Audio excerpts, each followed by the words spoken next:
साराना official में मैं आपको खुश आमदीद कहता हूँ। और प्लीज़ मेरा चैनल सब्सक्राइब कीजिएगा और बेल आइकन को भी ज़रूर प्रेस कीजिएगा ताकि मेरी वीडियोस आप तक पहुँचते रहें और आपको इल्म होता रहे। देखिए, मरियम साहिबा की कुछ दिन ज़बान बंदी रही और उसके बाद फिर उनकी जो गुफ्तगू है उसमें तलखी भी बढ़ रही है, धमकी भी बढ़ रही है। ये क्यों हुआ और इसके पीछे क्या है, पहले मैं थोड़ा सा आपको इसका बैकग्राउंड समझाता हूँ, फिर मैं आपको बताऊंगा कि मरियम ऐसा क्यों कर रही हैं और इसका क्या रिज़ल्ट निकलेगा और मरियम पाकिस्तान से बाहर जाएंगी या नहीं जाएंगी। लेकिन पहले मैं ये बताऊं कि आपको याद होगा मौलाना फजलुर रहमान और मरियम साहिबा ने पीडीएम के प्लेटफॉर्म पे पाक फ़ौज के ऊपर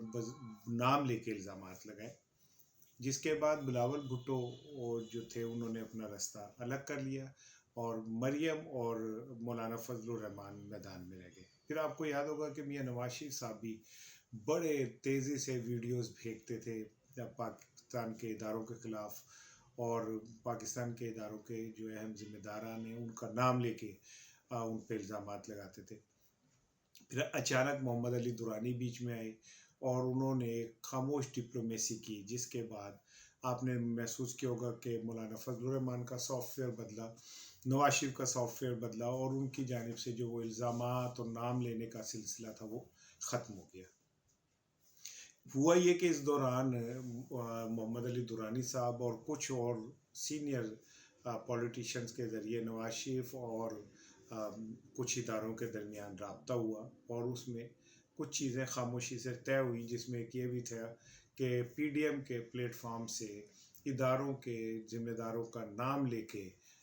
जो है वो तनकीद नहीं की जाएगी। आपको याद होगा मौलाना फजलुर रहमान ने कहा था कि हम लॉन्ग मार्च करेंगे और पिंडी की तरफ जाएंगे, लेकिन उसके बाद वो इस बात से फिर गए और उन्होंने यहाँ तक कहा कि हमारा किसी से कोई लड़ाई नहीं। ये सॉफ्टवेयर तब्दील हुआ खामोश डिप्लोमेसी से और उसमें नवाज शरीफ साहब को ये यकीन दहानी कराई गई कि मरियम साहिबा जो हैं वो आज़ादाना तौर पर सियासत में हिस्सा लेंगी। इसके बाद मरियम साहिबा भी कुछ दिन खामोश रही, लेकिन अब अचानक जो मरियम साहिबा की ज़बान में तेज़ी आई है उसकी क्या वजह है। देखिए, मरियम साहिबा पहले दिन से मियां नवाज शरीफ साहब की ख्वाहिश और कोशिश थी कि जब वो बाहर जाएं तो मरियम भी उनके साथ जाए, लेकिन मैंने आपको याद होगा अपने वीलॉग्स में बारहा कहा कि मरियम को यह ज़मानत के तौर पे रोका गया है ताकि नवाज शरीफ साहब से जो डील हुई है, जिस डील के तहत वो मुल्क से बाहर गए हैं, वो उस पर कायम रह सके। लेकिन जैसे ही जब भी नवाज शरीफ साहब थोड़ा सा उस डील से रिट्रैक होते हैं तो यहाँ पे मरियम मौजूद हैं, जिनको फिर थोड़ा सा टफ टाइम भी देखने को मिल सकता है या मिल जाता है। अब मियां मरियम साहिबा की ये ख्वाहिश बहुत बढ़ गई है कि उन्हें मुल्क से बाहर भेज दिया जाए। मरियम साहिबा को इस बात का अंदाज़ा हो गया है कि सरेदस्त वो कुछ नहीं कर सकती मौजूदा हुकूमत का, और सरेदस्त वो इमरान खान को ना इक़्तिदार से हटा सकती हैं, ना ही उनके लिए कोई टफ़ टाइम दे सकती हैं। इसके बाद मरियम साहिबा ने मुख्तलिफ़ अपने दोस्तों के ज़रिए ये पैगामात भेजे कि उन्हें मुल्क से बाहर भेज दिया जाए, और इस सिलसिले में उन्होंने ये प्ली ली कि उनको उनकी सर्जरी होनी है जो पाकिस्तान में मुमकिन नहीं है। वही पुरानी कहानी जो मियां नवाज शरीफ ने दोहराई वही मरियम अब दोहरा रही हैं, और वो ये चाहती हैं कि मुल्क से बाहर चली जाएं। ये जो तनकीद अचानक बढ़ी है फिर इदारों पे मरियम नवाज शरीफ की तरफ से, उसका मकसद सिर्फ इदारों पे प्रेशर डेवलप करना है ताकि इदारे इस प्रेशर में आके मरियम को मुल्क से बाहर जाने की इजाज़त दे दें।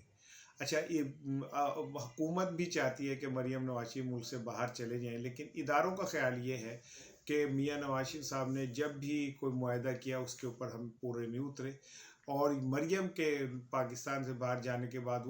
बिल्कुल वो आज़ाद हो जाएंगे और वो जो कुछ भी कहना चाहते हैं जो अब नहीं कह सकते मरियम की पाकिस्तान में मौजूदगी की वजह से, वो कहेंगे। और मरियम जो पाकिस्तान में रह के इदारों को अब नहीं छोड़ रही, वो मुल्क से बाहर जाके तो रोज़ाना एक ट्वीट और एक वीडियो करेंगी और नाम लेके इदारों को बदनाम करेंगी। इसलिए इदारे तज़ब्ज़ुब का शिकार हैं कि मरियम को बाहर भेजें या नहीं।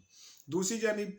जो मुस्लिम लीग नून है वो इस बात की श्योरिटी देते हैं कि अगर आप मरियम को बाहर भेज देते हैं तो उनकी तहरीक मियां शहबाज शरीफ साहब पाकिस्तान में संभाल लेंगे, और मियां शहबाज शरीफ साहब जैसे पहली सियासत कर रहे थे वैसे ही करेंगे, यानी कि वो ना कोई बहुत टफ टाइम देंगे, ना कोई इमरान खान को इतना कोई बहुत बड़ा चैलेंज होगा। हाँ, वो इसके वो बदले वो ये चाहेंगे कि उन्हें कोई थोड़ी सी छूट मिल जाए, जो उन्हें मिल चुकी है। वो नैब की कस्टडी में है, लेकिन वो एक बेहतरीन साफ़ सुथरी ज़िंदगी गुजार रहे हैं। जेल में उनका अपना बेड है, घर से लाया हुआ, अपनी राइटिंग टेबल, अपनी चेयर है, वॉक करते हैं, उन्हें हर तरह की सहूलत मैसर है, उन्हें टीवी, अखबार, यानी आप समझ लें कि एक गरीब आदमी जो बहुत अमीर होने का ख्वाब देखे, तो जितना वो सोच सकता है उतना शहबाज शरीफ जेल में एंजॉय कर रहे हैं। सो मरियम की डील ऑलमोस्ट मेच्योर है, लेकिन सिर्फ अड़ी हुई इस बात से है कि इस बात की कौन श्योरिटी देगा कि मरियम मुल्क से बाहर जाके अपनी ज़बान को काबू में रखेंगी। मरियम की जानिब से ये बात बारहा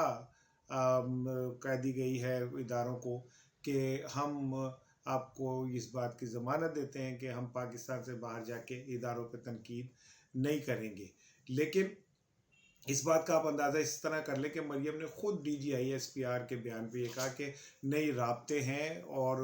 बहुत ऊपर की सतह पे है। तो DGISPR के ऊपर कौन रह जाता है? आर्मी चीफ रह जाते हैं या DGISI रह जाते हैं। तो